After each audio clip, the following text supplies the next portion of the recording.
ఇది మల్లెల వేళయని ఇది వెన్నెల మాసమని తొందరపడి ఒక కోయిల ఉండే కూసింది విందులు చేసింది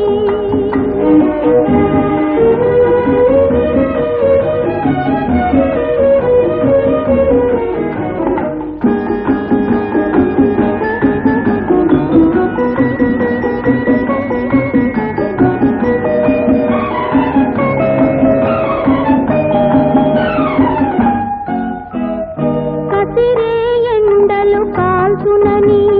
ముసిరే వానలు ముంచునని ఇక కసిరే ఎండలు కాల్చునని మరి ముసిరే వానలు ముంచునని ఎరుగని కోయిల ఎగిరింది ఎరుగని కోయిల ఎగిరింది తిరిగిన రెక్కల ఉరిగింది నేలకు ఒరిగింది ఇది మల్ల